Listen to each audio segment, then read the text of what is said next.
Bismillahirrahmanirrahim. Assalamualaikum warahmatullahi wabarakatuh. Alhamdulillahirabbil alamin. Alhamdulillahillazi anzala sakinata fi qulubil mu'minin liyazdadu imanan ma'a imanihim walillahi junudus samawati wal ard wa kana Allahu aliman hakima. Asyhadu an la ilaha illallah wahdahu la syarikalah wa asyhadu anna Muhammadan abduhu wa rasuluh sallallahu alaihi wasallam la nabiyya ba'd. Allahumma rabbi syrah li sadri wa yassir li amri wa hlul 'uqdatam min lisani yafqahu qawli. Faqala Allah ta'ala fil Qur'anil Karim, a'udzu billahi minasyaitonir rajim. Bismillahirrahmanirrahim.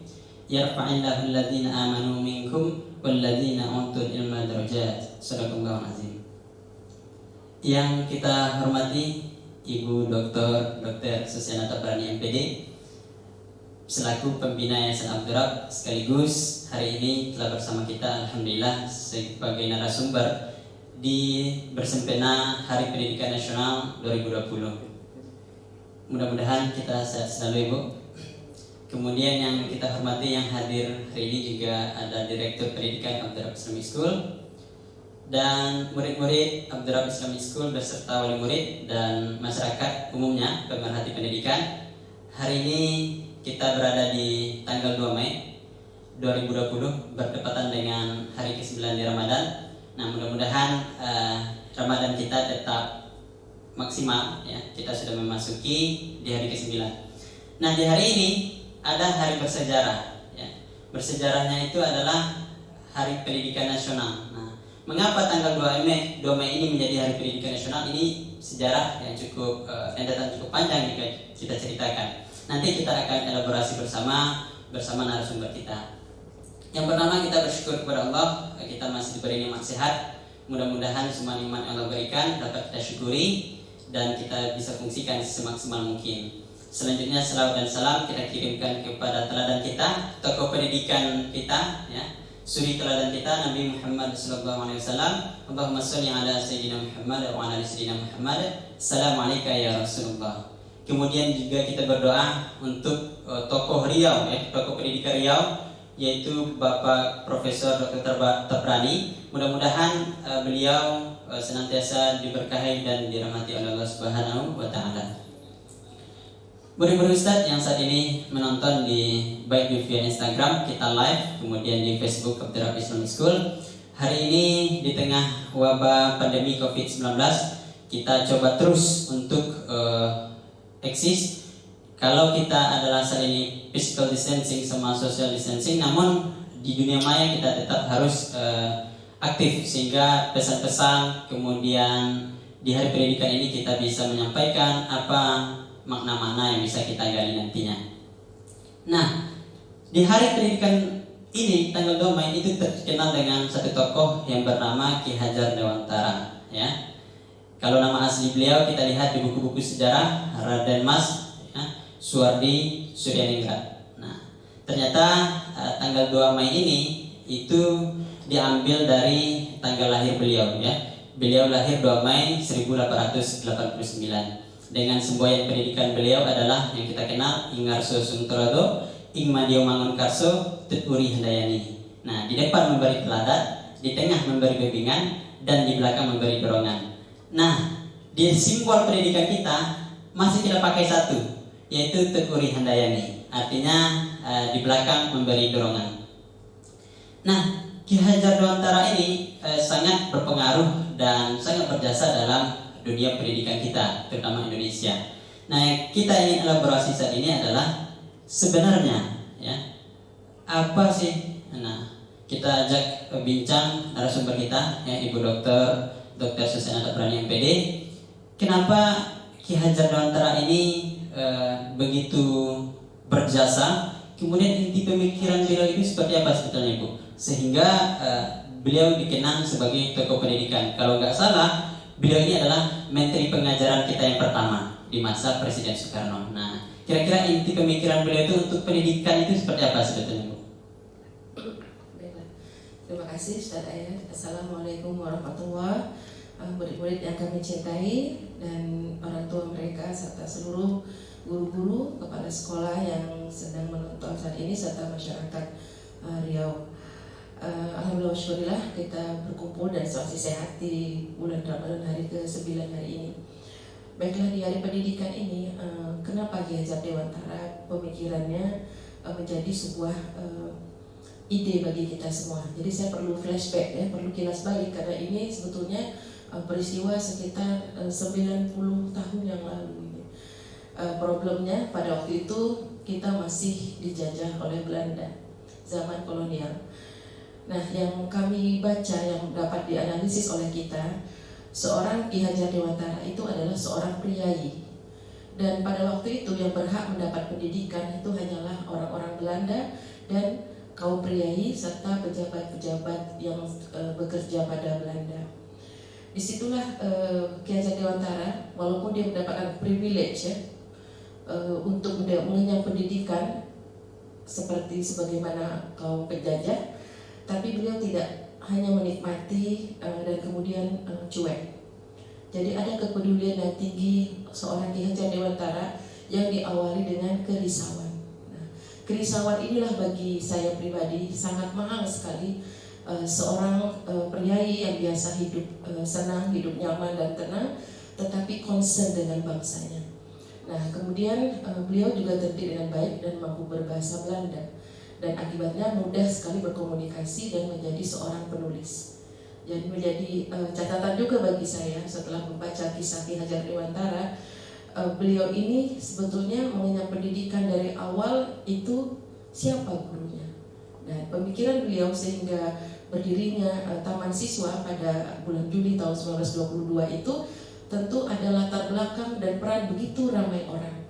Nah, saat itu Ki Hajar Dewantara tentu telah menjadi seorang penulis, aktif di perpolitikan di Budi Utomo, pernah kuliah di kedokteran Stovia selama 3 tahun dan bergabung pernah pergi ke Belanda juga karena dia melakukan pembuangan ke Belanda. Nah, akhirnya dapatlah kesimpulan bahwa dia inginkan sekali pertama bahwa semua orang berhak untuk dididik, berhak untuk mendapat pendidikan. Bukan hanya kaum pria. Jadi pemikiran beliau yang paling mendasar adalah rasa keadilan. Pertama kerisauan, kemudian rasa keadilan. Dan yang saya perhatikan lagi bahwa saat itu kaum intelektual bangsa Indonesia pada saat itu sudah gelisah ingin merdeka. Indonesia ini harus merdeka. Nah, dan beliau tidak hanya sebatas risau, beliau belajar sangat pembelajar. Dan di Belanda pada waktu pembuangan tersebut beliau memang inginkan untuk memahami bagaimana jalan pikiran orang Barat. Dan pemikiran beliau lagi yang berharga adalah beliau itu penulis. Jadi budaya literasi sudah mulai dia lakukan dan aktif menulis di media-media, bahkan mempunyai media. Nah, di situ dia aktif. Jadi dan ide merdeka itu akhirnya dia mendapat kesimpulan. Indonesia, waktu itu belum dinamakan Indonesia mungkin ya, kita tidak bisa merdeka dari Belanda kalau sebatas dengan pergerakan politik saja. Jadi tidak hanya kaum intelektual atau kaum elit saja, tetapi mestilah dari kesadaran rakyat rakyat yang dijajah oleh Belanda, bahwa dengan melalui pendidikanlah ada kesadaran mempunyai hak untuk merdeka. Dan merdeka dalam spiritual, merdeka dalam terutama dari bebas dari penjajahan. Nah, dengan itulah dia setelah pulang dia mendirikan Taman Siswa. Nah, bagi saya menarik juga Ki Hajar Dewantara ini, dia pertama waktu pernah mengalami pendidikan bersama dengan Kiai Haji Ahmad Dahlan dan juga dengan Hashim Asy'ari. Nah, pernah seperguruan dan itu waktu masih di Indonesia. Nah, bagi saya 3 tokoh ini merupakan tokoh pendidikan. Nah, tetapi karena Ki Hajar Dewantara lebih nasionalis dan kemudian dipertimbangkan, maka menjadilah Bapak Pendidikan. Tapi sebenarnya yang mewarnai pendidikan Indonesia saat itu, yang membuat menggeliat bangsa Indonesia pada waktu itu adalah 3 tokoh ini yang mendirikan Muhammadiyah pada tahun 1912 dan kemudian tahun 26 berdiri Nahdlatul Ulama. Jadi 3 tokoh ini, Masya Allah, Subhanallah, semoga Allah merahmati, melapangkan kuburnya, memaafkan dosa-dosanya, karena beliau telah berperan besar dalam membuka pemikiran bangsa Indonesia saat itu. Baik.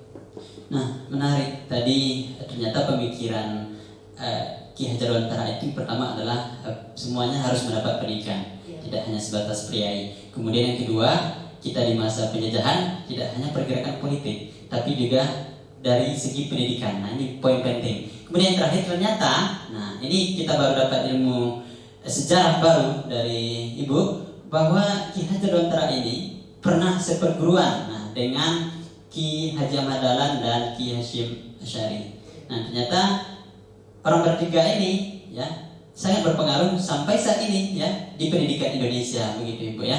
Nah, selanjutnya itu tadi ternyata cita-cita Ki Hajar Dewantara seperti itu. Nah, kita kalau pendidikan Indonesia dulu mungkin di zaman kolonial tantangannya berbeda. Nah, sekarang kita di abad 21 ini, bagaimana kira-kira kita bisa masih menerjemahkan hal-hal yang positif dari pemikiran-pemikiran Ki Hajar Dewantara ini ataupun nanti yang seperguruan dengan beliau. Nah, bagaimana kira-kira? Jadi intinya seperti ini. Kalau tahun itu begitu sulitnya, begitu susah, karena kita dijajah oleh kolonial dan itu sudah beratus tahun. Dan kita pasti paham ratusan tahun itu tentu sudah menjadi karakter bangsa yang inferior, underdog, ya, dan merasa dia memang berhak untuk dijajah. Nah, kita lihat beberapa beredar di Facebook bagaimana dibagikan satu makanan atau koin kemudian diambil oleh pribumi seperti memberikan kepada hewan. Begitulah mental pada waktu itu, mental seluruh orang sedang dijajah oleh kolonial. Tetapi Ki Hajar Dewantara optimis, insya Allah kita bisa merdeka, dan kuncinya adalah pada kesadaran, dan kesadaran diawali dengan pendidikan.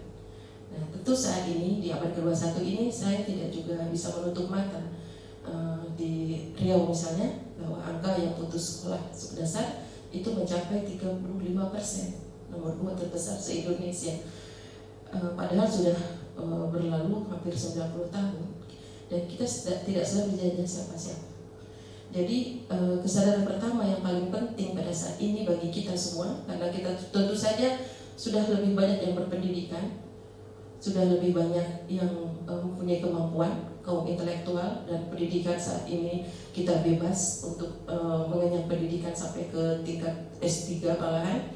Jadi perlu diadop adalah kerisauan bahwa betulkah seluruh rakyat Indonesia telah mengenyam pendidikan walaupun telah ada di Undang-Undang Nomor 20 Tahun 2003. Faktanya tidak, walaupun kita wajib belajar 9 tahun. Dan jadi itu adalah suatu concern. Jadi satu yang penting saat ini adalah kepedulian kita semua, siapapun kita, apapun profesi kita mesti peduli bahwa memastikan, menjamin bahwa rakyat Indonesia berhak mendapatkan pendidikan. Kemudian pemikiran beliau lagi, yang filosofi beliau bahwa saya menarik dengan pemikiran Ki Hajar Dewantara itu satu juga personalized learning. Itu baru di abad 21 kita stressing apa itu personalized learning, bahwa semua kita ini ada fitrahnya. Kalau Howard Gardner membuatnya itu multiple intelligence. Setiap anak punya fitrah, punya kecenderungan, punya kemampuan masing-masing dan mesti diapresiasi. Dan jadi every child is unique and valuable. Setiap anak unik dan bernilai, berharga. Itu perlakuan yang pemikiran dari Ki Hajar Dewantara juga. Sehingga dia mengatakan jangan terlalu anak itu dicekoki, beri ruang, dia punya pikirannya sendiri, biarkan dia membicarakan pikiran-pikirannya. Nah, ini sangat penting ya pada saat ini, dan pikiran itu hanya bisa dicetuskan jika telah terbangun budaya literasi. Jadi budaya literasi Ki Hajar Dewantara ini betul-betul menjadi bagi kita semua catatan penting, yaitu diawali dengan beliau sangat menegaskan peran keluarga. Bagi Ki Hajar Dewantara, keluarga punya peran yang paling besar dalam membangun jiwa-jiwa untuk tetap terdidik. Nah, di sini reading habit, kecintaan kepada ilmu, kebiasaan membaca. Pada saat itu saya pun kagum juga bagaimana dengan posisi sedang terjajah, tetapi Ki Hajar Dewantara menegaskan bahwa keluargalah pendidik utama dan pertama, dan itu adalah suatu pemikiran Rasulullah Shallallahu Alaihi Wasallam. Beliau memang belajar agama sehingga bisa duduk bersama dengan Kiai Haji Ahmad Dahlan dan Hashim Asy'ari waktu kecil ya. Jadi itu bagi saya mereka punya guru semua, dan guru itulah yang meletakkan, mendudukkan fondasi berpikir ketiga pahlawan ini sehingga mereka mempunyai concern dan kepedulian yang besar. Kemudian setelah personalized learning, kepedulian juga kemampuan menulis. Nah, budaya literasi akan membangun budaya menulis. Maka semua kita, saya, Ustaz Ayat, semua kita berusaha lah untuk senantiasa menulis, menyampaikan ide melalui tulisan. Dan seorang Ki Hajar Dewantara juga seorang yang sangat pemberani. Dia tidak takut. Dia tahu resiko waktu dia marah sekali. Belanda ingin merayakan 100 tahun kemerdekaannya dari Perancis di Indonesia, kemudian dia tapi kemerdekaan itu dibiayai oleh rakyat. Dia paksa rakyat untuk mengumpulkan uang. Kemarahan Ki Hajar Dewantara pada saat itu, dia buat tulisan seandainya saya orang Belanda. Dan gara-gara tulisan itulah beliau dibuang ke Bangka, dan karena dua kawannya Dr. Cipto Mangunkusumo dan Dr. Dewas Dekker membela, akhirnya ikut dibuang ke Bangka, dan dia akhirnya minta untuk dibuang ke Belanda, membawa istrinya juga untuk belajar di sana. Nah, jadi terbangunlah budaya literasi menulis. Dan satu lagi karakter yang perlu kita miliki dari seorang Ki Hajar Dewantara adalah pemberani, menanggung resiko. Ya, jadi Bapak Ibu sekalian, Anda sekalian, kita pasti menanggung resiko. Membangun sekolah menanggung resiko, peduli kepada orang miskin menanggung resiko. Tapi resiko itulah yang diemban oleh pahlawan-pahlawan pendidikan itu, sehingga kita dengan izin Allah dapat menikmati pendidikan sampai saat ini. Baik, terima kasih Bu. Ini cukup menarik ya di poin kedua. Ternyata nilai-nilai yang bisa kita ambil dari perjuangan Ki Hajar Dewantara yang pertama itu adalah bagaimana semangat keluar dari penjajahan ya, dengan tekad keberanian. Itu ini sejalan juga dengan di Abdurrahman Islamic School juga amar ma'ruf nahi mungkar ya, semangat mencari ilmu itu juga kita terapkan. Nah, kemudian ternyata Ki Hajar Dewantara juga telah teorinya ada personalized learning Bu ya, personalized learning yang sekarang baru dibumikan lagi. Ternyata Ki Hajar Dewantara sudah lama dahulu sudah ada. Nah, kemudian yang ketiga, Ki Hajar Dewantara mengatakan bahwa di rumah atau di orang tua, di keluarga itu adalah pendidikan pertama ya. Maka kalau saya pernah baca juga, Ki Hajar pernah mengatakan bahwa setiap orang itu guru dan setiap rumah itu adalah sekolah. Nah, begitu memang betul. Nah, kemudian keberanian beliau ya menanggung segala risiko memang menjadi keteladanan bagi kita Ibu ya. Nah, menarik, sungguh luar biasa ternyata, Masya Allah, pemikiran Ki Hajar Dewantara. Ini adalah titik tolak pendidikan Indonesia, pemikiran beliau. Nah, sejauh ini Ibu, kita sekarang di 2020 dengan sistem kurikulum yang sudah berganti-ganti. Sekarang kita kurikulum 2013, kemudian sekarang ada di Menteri Pendidikan yang baru Bapak Nadiem dengan semboyannya adalah Merdeka Belajar. Nah, apakah masih ada menurut Ibu eksistensi pemikiran Ki Hajar Dewantara di dalam sistem pendidikan kita saat ini? Nah, baiklah, justru pendidikan gara-gara revolusi industri 4.0, maka kita tidak bisa menutup mata dengan perkembangan saat ini. Dan konsekuensi supaya anak-anak kita kelak, ya anak kita insya Allah 5-10 tahun ke depan kan berperan, dan dia akan mengalami revolusi industri 4.0, sehingga dia harus mampu beradaptasi dengan dunia global. Jadi otomatis kita mesti beradaptasi dengan sistem pendidikan dan metode pendidikan serta kompetensi guru dalam dunia digital. Nah, apa sih yang masih bertahan? Pertama, education 4.0 ini murid yang sedang kita hadapi ini adalah generasi milenial, dan mereka telah berakrab dengan smartphone. Jadi salah satu yang saya sampaikan tadi, generasi Z ini sangat personalized learning. Mereka tidak bisa belajar yang tidak sesuai dengan peminatannya. Nah, disinilah mesti kita pahami untuk mengenal anak kita. Jadi kalau di sekolah kita itu ada portofolio dari awal sekolah, wali kelas dan seluruh guru mesti sangat sekali paham dengan objek didiknya. Nah, sehingga personal learning ini pendekatan kita dalam mendidik mereka sesuai dengan karakternya, fitrahnya, bawaan lahirnya, kecenderungannya. Dan sehingga kalau dia didekati dengan cara kecenderungannya, maka proses edukasi akan lebih mudah. Nah, itulah yang sekarang masih ada hubungan dengan Ki Hajar Dewantara. Kemudian merdeka. Nah, merdeka yang seperti dimention oleh Menteri Pendidikan kita, bahwa keterkungkungan yang dialami Ki Hajar Dewantara melihat rakyat tidak bisa belajar itu pemberontakan jiwanya, bahwa kenapa tidak dibiarkan mereka merdeka untuk belajar? Bukankah bumi ini bumi Indonesia? Ini milik mereka, kenapa mereka tidak boleh belajar? Sehingga dia tahun 19 pada usia 40 tahun setelah pulang dari Belanda, dia lepaskan gelar Raden Masnya, dan dia ingin dipanggil Ki Hajar Dewantara biar ada rasa kesamaan, biar ada sense of rakyatnya kuat. Dan yang wanita dipanggil Nyi, yang sudah menikah yang belum dipanggil Nyi. Nah, itu bagi saya itu sebuah titik poin bahwa dia humble ya, ketawaduannya, supaya dia bisa mix around with common people. Nah, itu yang sangat menjadi penekanan saat ini juga begitu, bahwa kita tidak membeda-bedakan murid. Siapapun murid kita, bahkan yang special need itu berhak untuk dididik. Nah, bahkan sudah diundang-undangkan di Undang-Undang Nomor 20 Undang Pendidikan Nomor 20 tahun 2003 itu juga menegaskan anak-anak yang special need, berkebutuhan khusus. Nah, jadi semangat Ki Hajar Dewantara tadi, dan juga yang kalau menjadi teladan. Nah, menjadi teladan ini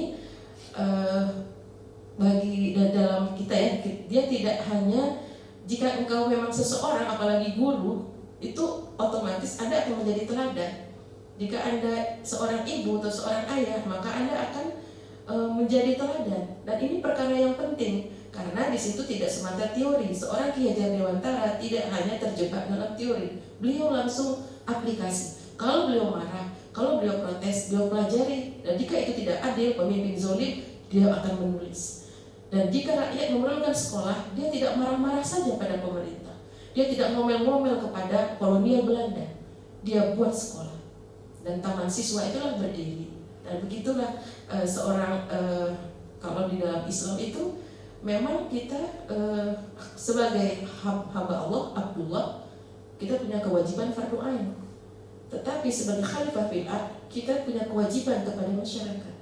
Dan sesuai dengan potensi yang Allah beri, dari ujung rambut sampai ujung kaki. Jika badan ini sehat, jika pemikiran kita memang cerdas, jika kita punya kemampuan belajar, maka lakukanlah sesuatu yang nyata, yang tidak terjebak kepada cuma hanya dalam teori-teori, kemarahan semua, apalagi cuma di medsos.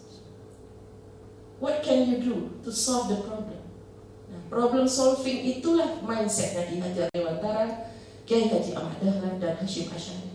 Hasyim Asy'ari membangun Teguh Ireng bukan di tengah-tengah tempat yang damai, di lokalisasi pelacuran, di tempat preman ngumpul, dan di tempat kolonial begitu berkuasanya. Dia tantang itu. Nah, jadi Kiai Haji Hasyim Asy'ari menerima tantangan, pedihnya mendirikan Teguh Ireng itu. Begitulah seorang pemuda, anak-anak Anda di rumah, kita mesti menanggung resiko, mesti berjuang, mesti sabar, mesti berbuat. Jika rakyat ini miskin, apa yang bisa kita lakukan? Jika rakyat ini bodoh, apa yang bisa kita lakukan? Itulah Ki Hajar Dewantara, karakter-karakter beliau yang bisa kita contoh saat ini. Baik, menarik anak-anak Ustaz, kemudian para penonton dimanapun berada. Ternyata pemikiran-pemikiran Ki Hajar Dewantara itu masih ada eksistensi sampai saat ini. Nah, poin yang pertama adalah merdeka. Merdeka. Every child is unique and valuable tadi Bu ya. Bahkan kita sekarang punya undang-undang khusus untuk anak-anak yang berkebutuhan khusus. Kemudian yang kedua, nah ternyata yang masih bisa kita lihat saat ini adalah tentang keteladanan. Nah, pendidikan keteladanan. Nah, ini sangat penting karena generasi Z yang dibilang ibu tadi adalah dia melihat kita sebagai guru, ya.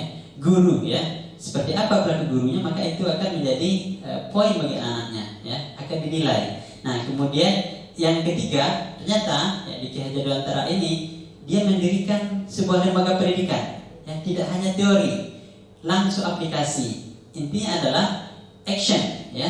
What can I do? Nah, apa yang saya bisa lakukan untuk memecahkan persoalan bangsa? Salah satunya saat itu adalah pendidikan, ya. Kita waktu itu di kolonial mungkin hanya sebatas yang pendidikan tidak seperti sekarang, ya. Banyak kalangan kita tidak memiliki pendidikan. Nah, berdirilah taman siswa, gitu Ibu, ya.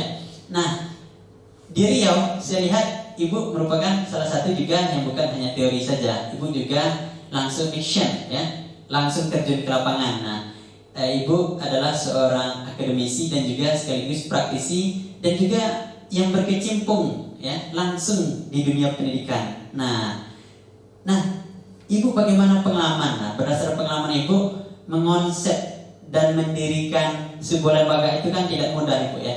Banyak tantangan yang kita lewati demi Riau ini. Tadi angka putus sekolahnya sangat tinggi. Kemudian waktu itu Prof. Tabrani mengatakan save generation through education, selamatkan generasi melalui pendidikan. Dan saat ini Ibu adalah salah satu pelanjut perjuangan Bapak Prof. Tabrani. Nah, berdasarkan pengalaman Ibu, bagaimana Ibu awalnya itu mengonsep sehingga berdirilah dari universitas, kemudian ada sekolah dasar, SMP, SMA sampai saat ini. Nah, itu bagaimana kira-kira? Baiklah. Sebenarnya saya tuh keluarga kami ini kan dokter semua, ya.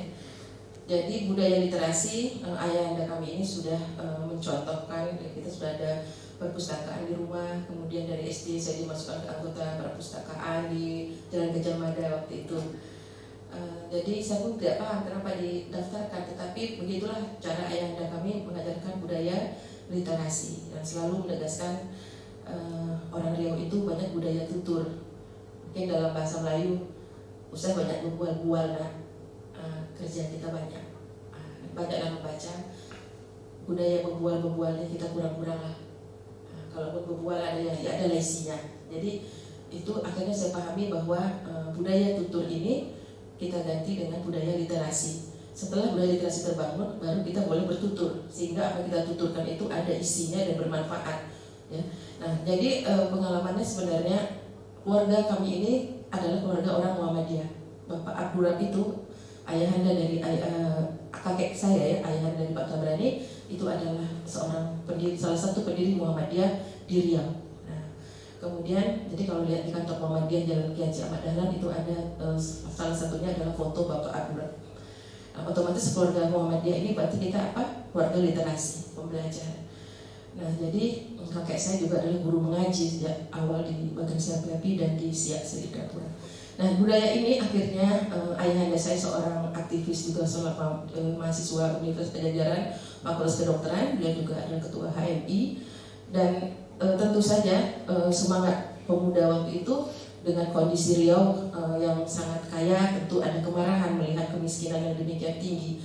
Sebetulnya awalnya sama dengan Ki Hajar Dewantara, risau, kemudian sedih, kemudian merasa bisa ini dilakukan sesuatu, kemudian bertanya kepada diri kita, saya bisa melakukan apa? Dan akhirnya pada tahun 94 berdirilah Sekolah Menengah Analis Kesehatan di Jalan Riau Ujung. Lokasi itu ada 1,2 hektar daerah Berawa, tetapi ada satu bangunan rumah sakit tadinya yang telah kosong 16 tahun. Jadi itu adalah titik awal, starting point. Nah, ini bagi kami penting. Dan tahun 96 saya pulang ke sini setelah menjadi dokter umum. Saya tamatan dari USU Medan, Fakultas Kedokterannya. Dan di sana saya mendampingi ayahanda karena kami sudah mendirikan akademi keperawatan. Terus lahir, ya, kemudian akademi kebidanan, fisioterapi, analis farmasi dan makanan, dan kemudian pada tahun 2005 akhirnya menjadilah universitas. Nah, saya terus terang dari awal itu adalah memang sebagai pekerja biasa. Saya dididik dengan sangat keras. Di pagi-pagi saya di dokter puskesmas di Harapan Raya dan siangnya saya berkantor di Jalan Riau menjadi koordinator, manajer utama untuk pendidikan karena ayahanda kami sedang sibuk di ekonomi dan politik waktu itu, dan sayalah yang mengelola seluruh pendidikan. Pertama saya juga tidak paham, ya, karena saya juga dari SMA International School, saya juga tidak terlalu terpapar dengan orang-orang yang dari kabupaten saya tidak begitu mengenal, kan saya juga di SMP di Bandung. Tapi setelah berjalan bersama dengan ayahanda saya ke kampung-kampung di Riau itu, saya akhirnya jatuh cinta juga dan sedih. Dekat kilang minyak, dengan begitu miskinnya Riau ini tidak sekolah, dan di situ akhirnya saya betul-betul total untuk di pendidikan. Nah, saya mendampingi ayahanda 2005 sampai terus-menerus beliau yang bangun sekolahnya, saya yang buat proposal, beliau yang uruskan ke Jakarta untuk pengurusan. Kemudian kementeriannya, terus kemudian saya yang memanage, mengelola. Nah, jadi saya membackup ayahanda saya. Tetapi saya ada kerisauan yang lain karena saya punya anak-anak balita. Kerisauan saya apa? Waktu itu TK tidak ada di Pekanbaru yang qualified. Akhirnya saya bangun TK untuk anak saya sebetulnya. Bersama kawan-kawan waktu itu TK Bintang Cedekia tahun 2003. 2004 saya bangun lagi TK sendiri, Live Preschool. Itu beda yayasan dengan Pak Tabrani ya, saya pribadi. Kemudian 2006 saya konsen juga dengan ekonomi syariah. Akhirnya saya membangun sekolah tinggi ekonomi syariah 2003 dan 2006 saya mendapat izin. Kemudian saya juga risau dengan mahasiswa saya, kok sholat juga enggak, banyak sekali yang tidak sholat ya. Kemudian mahasiswa saya juga didik habitnya juga jelek. Saya pikir ini banyak sekali yang belum selesai. Mahasiswa umur 18 tahun ini fardu ain tidak selesai, secara basic keilmuan tidak selesai. Akhirnya saya tahun 2012 bersama Ibu Lulu juga, saya bilang saya ingin mendirikan SMP. 2013 dengan izin Allah terrealisasi, masih saya punya 4 ruko waktu itu, 4 pintu, dijadikan SMP Abdurrahman. Itulah awalnya. Kemudian SMA juga didirikan tahun 2015. Nah, kemudian saya konsen lagi, tapi terus mendampingi ayah saya ya. 2008 kami mendapat izin fakultas kedokteran. Posisi saya di universitas itu adalah wakil rektor. Karena waktu itu memang diizinkan yayasan juga sebagai pejabat di universitas. Dan kemudian alhamdulillah dengan izin Allah saat ini kami sudah menyerahkan universitas kepada rektor yang baru, Profesor Susi Endrini, pada profesional, dan saya sebagai pembina yayasan. Dan ini tentu telah dikelola dengan sebaik-baiknya insya Allah. Dan pada 2019 kami mendapat izin lagi S1 Farmasi, dan 2020 mendapat izin S1 Profesi Bidan. Jadi intinya apa? Proses itu sungguh wallahi sangat berat, yang sangat pedih. Segala waktu, harta, jiwa, pemikiran itu memang dikerahkan untuk pendidikan.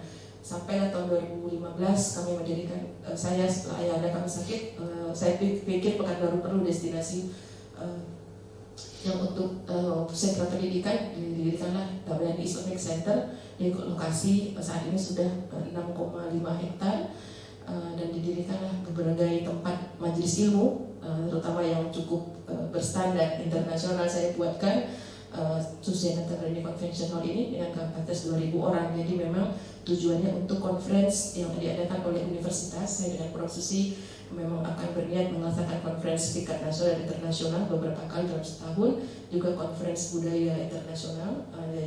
Jadi dalam arti apa? Kita tidak bisa kalau kita risau seperti Ki Hajar Dewantara tadi. Kita punya potensi belajar. Saya di S1-nya profesinya dokter, tapi karena jatuh cinta dengan pendidikan, saya pikir tidak, dalam agama kita, dalam hadis Rasulullah itu dikatakan serahkan urusan pada ahlinya. Nah, saya akhirnya tahu diri bahwa saya jadi mengobati orang, tapi saya tidak diajarkan mengelola pendidikan. Akhirnya program S2 dan S3 saya adalah pendidikan. Sehingga saya belajar otodidak juga. Buku-buku yang saya pelajari dari yang struktur itu hanya membantu saya berpikir terstruktur, bertemu guru-guru besar terbaik Indonesia.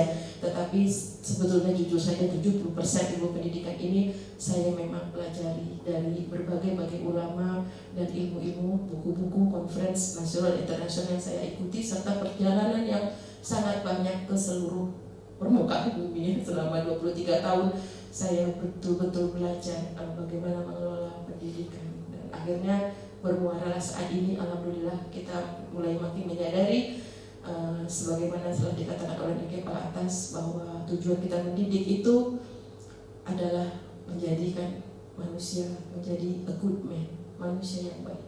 Apakah manusia yang baik itu Manusia yang baik adalah manusia yang sadar penuh akan hak Tuhannya. Tuhan yang hak, Allah Subhanahu wa Ta'ala itu punya hak kepada diri kita, sehingga dia menjalankan fardu ainnya bersungguh-sungguh, kewajiban individu pribadinya. Kemudian dia juga manusia yang baik itu adalah manusia tak paham dengan kewajiban terhadap masyarakatnya, dan dia akan terus-menerus untuk memperbaiki dirinya seluruh aspek dalam diri kita ini. Karena kita banyak kekurangan, maka kita selalu menjadi manusia intentional learner, selalu ingin belajar, continuous improvement, sehingga kita menjadi manusia yang beradab. Nah, itulah yang menyadarkan kita mengapa kita stressing, sehingga ada values saat ini kita stressingkan bahwa kita mendidik manusia itu harusnya menjadi manusia paripurna seperti itu. Baik ya, sungguh luar biasa perjuangan Ibu bersama Bapak dalam membangun sebuah lembaga. Artinya langsung ya, tidak hanya teori, kemudian langsung menjadikan sebuah lembaga, mulai dari SD tadi Bu ya, kemudian TK, lanjut ke dulu SMK, Universitas Abdurrahman ya, kemudian lanjut SMP. Ternyata dulu di Ruko ya, perjuangan yang sangat luar biasa. Sekarang berdiri SMA dengan gedung yang cukup megah ya, dengan sistem boarding, kemudian juga berdiri suatu convention STCH, Susiana Tabrani Convention Hall, yang sungguh megah. Dan sebagai info murid-murid dan para penonton, kita sekarang ini live di ruangan, salah satu ruangan Susiana Tabrani Convention Hall. Nah itu ternyata cerita yang bisa kita ambil pelajaran dan hikmah sendiri ya. Dulu Ki Hajar Dewantara, sekarang di Riau ada Prof. Tabrani, ada Bu Susiana.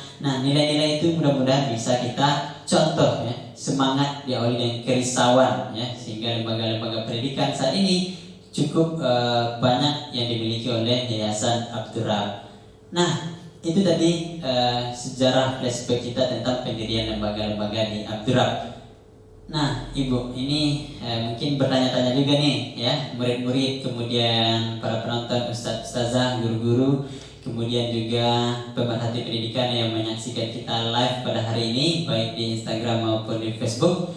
Nah, penasaran ya, saking banyaknya lembaga pendidikan. Nah, itu sih apa sih Bu nilai-nilai yang mau kita internalisasi dan implementasi ya?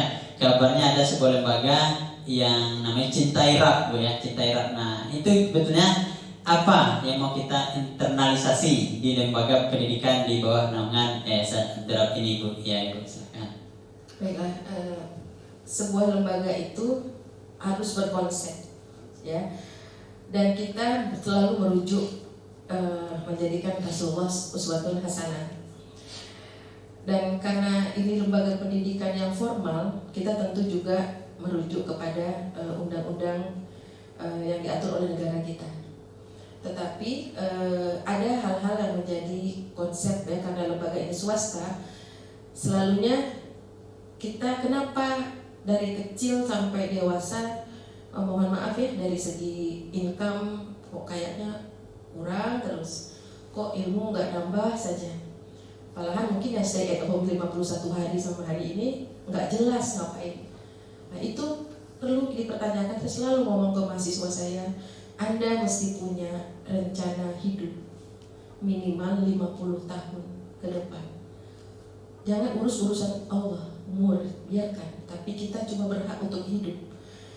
Jadi pertama adalah mendudukkan konsep. Kalau mungkin diterjemahkan sekarang adalah visi misi. Itu duduk dulu. Visi misi yayasan, visi misi universitas, visi misi sekolah-sekolah yang didirikan. Setelah duduk, kita tetapkan values-nya. Jadi saat ini kita berguru pada banyak sekali ulama ya, berguru pada banyak sekali ulama dan berguru pada banyak sekali intelektual, kaum intelektual yang nasional dan internasional. Jadi kita tidak pinter-pinteran. Kita hanya meneruskan saja perjuangannya. Cuma kita membuat konsep kata-kata supaya mudah dipahami oleh warga. Saya menamakannya Insan Abdurrahman karena sudah mencapai yang lebih, kalau dengan orang tua kan lebih dari 10.000 orang sebenarnya saat ini. Dan tentu itu mesti dibuatkan sebuah konsep. Dan saat ini kita menamakannya, konsep itu adalah Robani, Amanah, Beradab. Nah, jadi mindsetnya seperti ini. Robani itu mungkin saya singkat jelaskan. Robani pertama adalah berorientasi kepada Allah Subhanahu wa taala. Jadi kita mesti belajar dan menjadi insan pembelajar, mencintai ilmu, adiksi terhadap ilmu. Dan output dari kecintaan belajar itu adalah menambah cinta kita kepada Allah. Jika kegiatan talk show kita hari ini, duduk kita saat ini tidak menambah kecintaan kepada Allah, maka kegiatan ini sia-sia. Jika bangunan convention hall yang megah ini dengan pengorbanan sekali membangunnya tidak menambah kedekatan kita kepada Allah, maka ia menjadilah lelah yang sia-sia. Jadi nomor pertama itu adalah orientasinya adalah mencintai ilmu, senantiasa menjadi manusia pembelajar, dan menambah kecintaan kepada Allah, dan menjadikan Rasulullah sebagai uswatun hasanah. Karena kita perlu contoh konkret. Siapa yang mau dicontoh? Kita tidak bisa mentranslate, menginterpretasi dengan alam pikiran kita sendiri. Makanya kita perlu ulama untuk mentafsirkan Al-Quran dan hadis. Kemudian kita juga perlu figur, contoh konkret manusia yang seperti kita, yang bernafas, yang menikah, yang belanja, yang punya anak. Dan Allah berikan itu Rasulullah SAW. Maka tak kenal maka tak sayang, sehingga menjadi kewajiban bagi kita untuk mengenal Rasulullah, mempelajari sirahnya, sehingga bisa kita contoh dan kita tauladani. Kedua adalah menjadi faqih, expert. Minimal seorang individu itu tahu fardu ain, kewajiban dirinya, kewajiban syariat, ibadah, fikih ibadah, akidah, fikih ibadah. Kemudian dia juga harus paham dengan berakhlak yang baik, dan dia expert. Dan untuk di universitas menjadi khusus lagi, jika dia seorang dokter maka expert lah, berusahalah IP Anda itu di atas 3,5 minimal, karena Anda harus faqih. Anda akan terjun ke masyarakat, mencari maisha pula dari profesi itu, menunaikan fardu kifayah Anda, maka Anda harus expert dan tidak puas. Jadi tidak puas diri, jadi mesti dalam keadaan selalu continuous improvement. Itu yang kedua, jadi menjadi manusia pembelajar. Kalau guru-guru yang pembelajar melayakkan diri ya dengan dunia saat ini, dan selalu mengikuti, mempelajari jurnal-jurnal terbaru, mengikuti conference nasional dan internasional, berakses, mempunyai networking yang baik dengan para ilmuwan yang memang kita perlu untuk menjadi rujukan, open minded. Yang ketiga, orang robani itu pasti well organized, tertata dengan baik, rapi. Jadi ruang galeri ini apakah rapi, apakah tertata? Nah, semua di sudut pribadi kita tertata, rumah kita bersih tidak, diri kita, jadi semuanya well organized. Nah, itu yang menjadi ciri robani. Dan keempat, yang tadi sifat Ki Hajar Dewantara, ada kerisauan, dan semua ilmu yang ada di kita ini tidak boleh mentok di kita, nanti dia membusuk. Karena ilmu itu tabiatnya mengalir, dan harus kita berniat untuk selalu mengajarkan orang lain. Ya, setelah kita expert, baru kita berhak mengajarkan orang lain dengan penuh cinta, dengan dosis cinta yang banyak, dengan memahami fikih dakwah, dengan tidak mudah menghina, memandang rendah. Kita betul-betul respect kepada manusia, dia berhak mendapat pengajaran dari kita jika kita memang mumpuni. Kemudian ada pula sense of amar ma'ruf nahi mungkar. Jadi ada kemungkaran, ada ketidakadilan, kita mesti menyampaikannya dengan cara yang baik dan benar. Seperti saat ini, saya risau betul gara-gara COVID-19 dan stay at home dan PSBB ini, banyak orang duafa yang tidak makan. Nah, kita risau, kita sampaikan, tolonglah diberi makan orang miskin itu. Kita sampaikan, tapi kita jangan diam saja. Kalau kita cukup uang kita, buatlah paket sembako. Minimal sepupu, saudara, tetangga yang di dalam jangkauan kita, jangan sampai ada yang tidak makan. Dan yang terakhir adalah diri kita ini, seperti yang Ki Hajar Dewantara tadi, mau nanggung resiko, ujung rambut sampai ujung kaki ini Allah berikan adalah mempunyai kewajiban untuk bermanfaat bagi orang lain. Dan khairin nas anfa'uhum linnas, mempunyai harus kita punya komitmen, apapun yang kita miliki saat ini mesti bermanfaat bagi orang lain. Nah, kalau amanah ya berarti amanahlah dengan apapun pada saat ini, maka kita haruslah amanah dan beradab. Kami ikut dalam definisi dari Syekh Hakim Al-Atas, bahwa beradab itu meletakkan sesuatu sesuai dengan hierarkinya. Di mana letak Allah, di mana letak Rasulullah, di mana letak orang tua, di mana letak guru, di mana letak kita sebagai murid dan kita. Jadi kita tahu tentu semua yang saya sampaikan tadi memerlukan satu ilmu. Ya, karena rusaknya segala sesuatu sistem pasti muaranya adalah karena rusaknya ilmu. Jadi Cinta Irab ini satu lembaga yang didirikan ada di yayasan, kemudian di universitas, dari seluruh SMP, SMA, SMK kita, yang kepanjangannya adalah Center of Internalization and Implementation Robbani Amanah Abdurrahman Values. Nah, di mana ustadz-ustadz kita ya, ramai ustadz-ustadz kita di sana, termasuk juga kita minta bina dengan Prof. Wan Muhammad Daud, Dr. Adian Husaini, kemudian dari Riau kita ada Pak Khairul Asdi ya. Jadi kita minta untuk implementasi ini memang betul-betul terinternalisasi kepada seluruh sivitas akademika dan insan Abdurrahman. Yang tujuannya insya Allah minimal kita menjadi rahmatan lil alamin bagi keluarga, bagi Riau yang kita cintai ini, bagi Indonesia dan bagi bumi. Baik, nah menarik tadi pemirsa di rumah tentang bagaimana nilai-nilai yang mau diinternalisasi sama implementasi di Yayasan Pendidikan di Abdurrahman ini. Nah, salah satunya tadi yang menarik adalah RAB ya, 3 kata Robbani Amanah Beradab Ibu ya, artinya mulai dari TK SD sampai Universitas Abdurrahman itu satu nilainya, itu yang kita coba adalah Robbani Amanah Beradab. Ya, jadi saya singgung, kami nggak bangga kalau anak kami misalnya wisuda dokter di sini tapi tidak sholat. That's not the point. Jadi kami hanya bisa jadilah dokter yang ulama. Anda dokter, tapi jangan sampai Anda tidak sholat dan tidak terbiasa dan tidak membaca Al-Quran. Nah, jadi kita dan berakhlak yang baik ya. Jadi kita dengan agama yang lain, dengan makhluk lain itu tetap dalam konsep rahmatan lil alamin. Semua berhak atas cintanya kita dengan porsi yang sesuai adab tadi. Gitu. Baik. Itu tadi ya. Luar biasa ya, nilai-nilai yang mau kita terapkan di yayasan. Intinya adalah di Hari Pendidikan Nasional ini adalah momentum ya bagi kita untuk evaluasi, kemudian nilai-nilai apa sebetulnya yang mau kita jalankan sejauh mana telah berjalan ya Bu ya, dan apa yang mau kita persiapkan ke depannya. Nah, ngomong-ngomong ya, mau persiapan ke depannya, sekarang ini seperti tadi disinggung juga, kita di wabah pandemi COVID-19, kemudian ada kebijakan PSBB ya, kemudian learning secara virtual, kemudian juga stay at home. Nah, dikenal itu sekarang di media itu adalah diprediksi, ada beberapa prediksi ya, COVID ini kalau presiden sendiri memprediksi itu kan sampai akhir tahun, dan ada prediksi sampai bulan Juli ada juga. Nah, ada nama istilahnya disebut-sebut di media yang saat ini trending topik Ibu ya.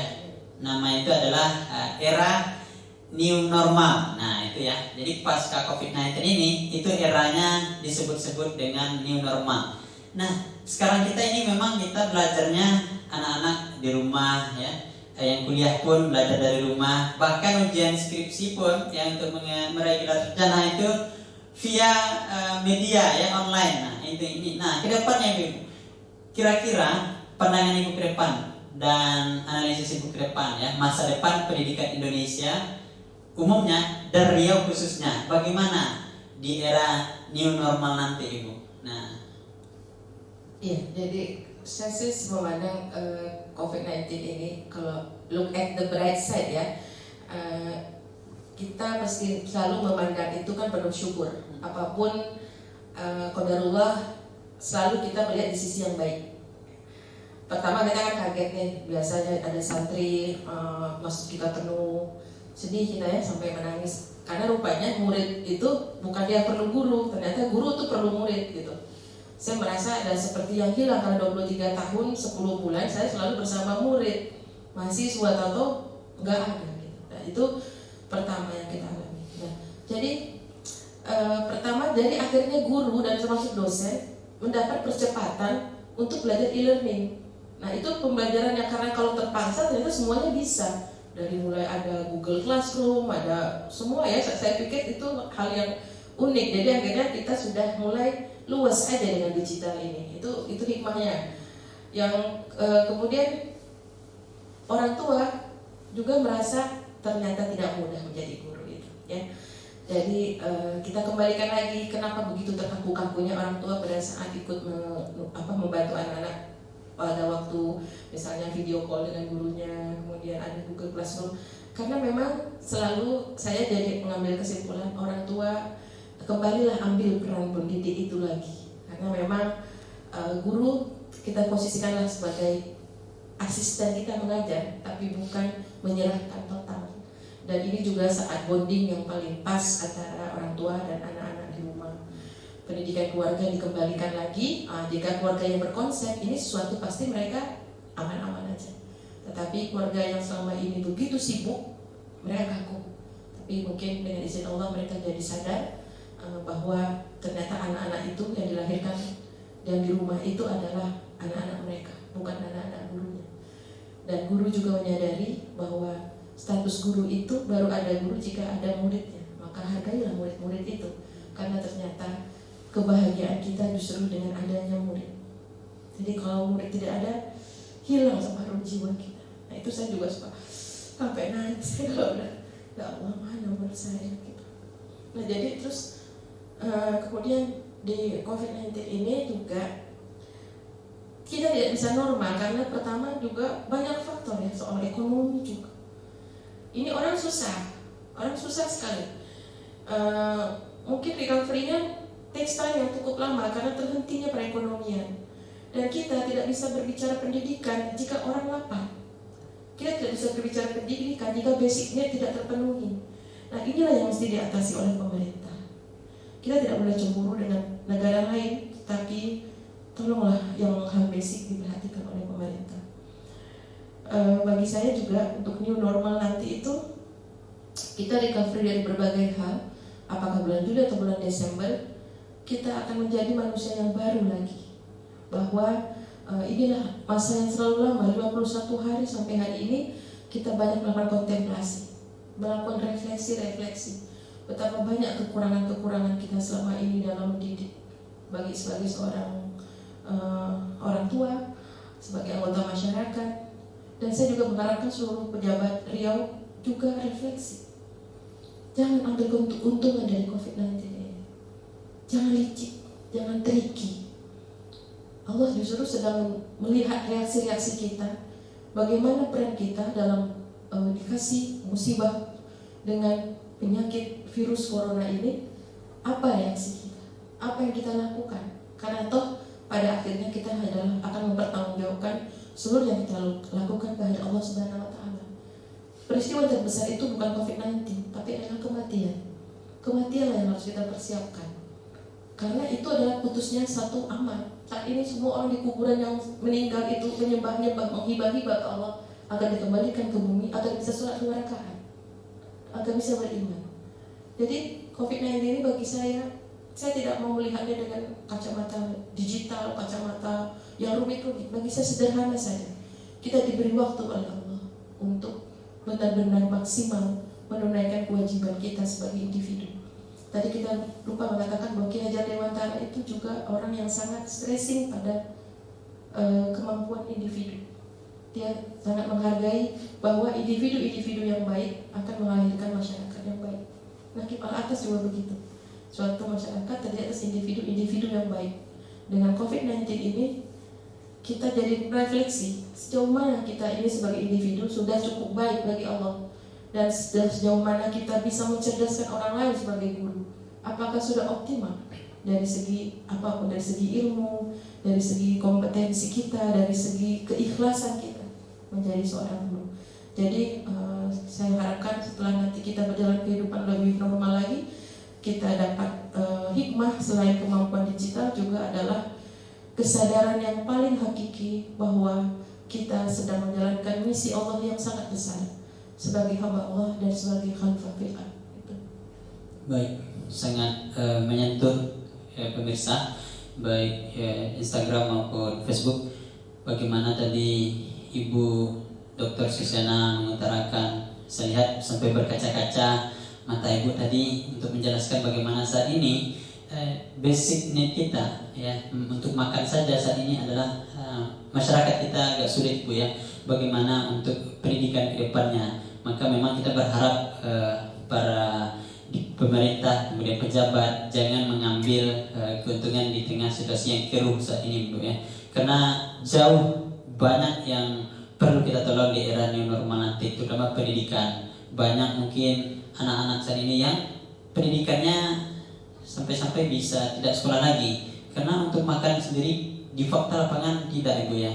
Nah ini mudah-mudahan pemerintah dan kita semua tergugah, mudah-mudahan pandemi ini berakhir. Kemudian kita belajar dari COVID ini adalah bagaimana kita terus mengupgrade diri, kemampuan diri, skill, kompetensi 4.0 abad 21 tentang digital learning. Memang kita upgrade terus sehingga kita tidak tertinggal dari negara-negara lain. Nah mudah-mudahan kita berharap pendidikan kita tidak banyak nanti terpengaruh Ibu ya. Kemudian mudah-mudahan ambil hikmah dari COVID ini, bagaimana pendidikan ini lebih baik ke depannya. Nah itu.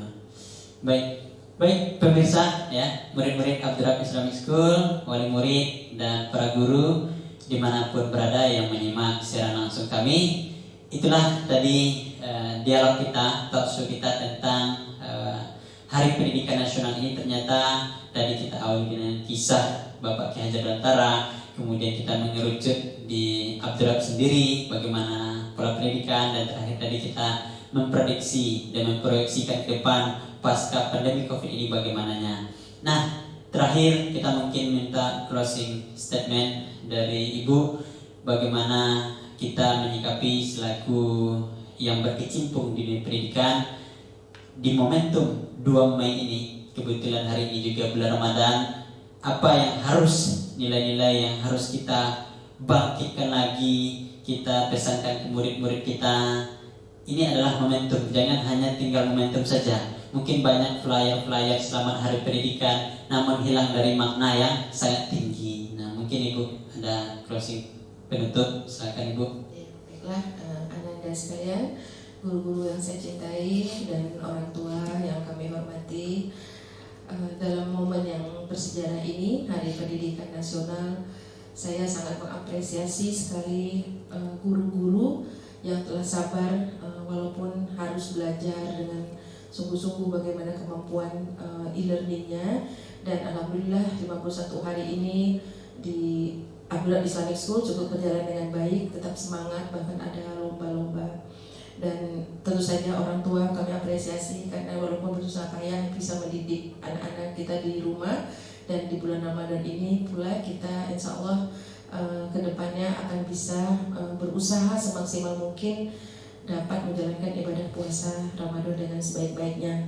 Saya Susiana Tabrani, mohon maaf lahir dan batin, dan juga ingin menyampaikan kita perlu mencontoh pribadi pahlawan-pahlawan besar, karena kita di dalam belajar sejarah Abdul Islamic School di tahun ajaran 2020 akan mempelajari pahlawan-pahlawan yang perlu kita pelajari biografinya untuk kita suri tauladani. Seperti saat ini bagaimana seorang Ki Hajar Dewantara sangat concern, sangat peduli dengan masyarakat, dengan pendidikan, sehingga mendirikan sebuah taman siswa walaupun resikonya sangat besar bagi dirinya.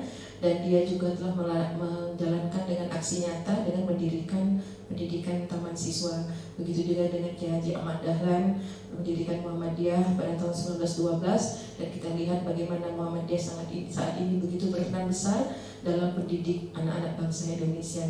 Juga kita lihat bagaimana Kiai Haji Hashim Asy'ari berperan besar juga dalam mendidik anak-anak bangsa. Dan tokoh-tokoh pendidikan inilah guru-guru kita yang kita doakan semoga Allah berikan semua amal ibadah ilmu bermanfaat dan amal jariahnya diterima Allah Subhanahu wa taala. Dan kita sebagai penerus di abad ke-21 ini insya Allah kita akan berusaha sekali untuk juga meniru langkah-langkah mereka, berusaha untuk bermanfaat untuk seluruh masyarakat Indonesia, terutama kita sadar bahwa kita bisa selamat dengan izin Allah melalui ilmu. Save generation through education. Assalamualaikum warahmatullahi wabarakatuh. Waalaikumsalam warahmatullahi wabarakatuh. Terima kasih banyak Ibu telah meluangkan waktu di tengah PSBB ini ya. Kita berjumpa tentang talkshow yang sangat menarik pada pagi hari ini. Nah demikian tadi talkshow kita, pemirsa Instagram maupun di Facebook ya. Mudah-mudahan di Hari Pendidikan Nasional ini kita bisa introspeksi dan evaluasi kira-kira apa yang telah kita korbankan, lakukan di dunia pendidikan Indonesia. Artinya belajar dari masa lalu ya, introspeksi hari ini dan proyeksi di masa depan. Mudah-mudahan pendidikan Indonesia semakin maju dan kita bisa mengambil hikmah-hikmah, teladan-teladan dari tokoh-tokoh pendidikan Indonesia. Baik Indonesia seperti Ki Hajar Dewantara tadi, kemudian juga di Riau ada Prof. Tabrani. Demikian kita tutup talkshow kita dengan lafaz hamdalah, alhamdulillahirabbil alamin, dan doa kafaratul majelis. Subhanakallahumma bihamdika asyhadu an la ilaha illa anta astaghfiruka wa atubu ilaik. Kami selaku moderator mohon maaf jika ada kekhilafan dan kekurangan. Terima kasih atas atensi kita semua. Akhir kalam, assalamualaikum warahmatullahi wabarakatuh.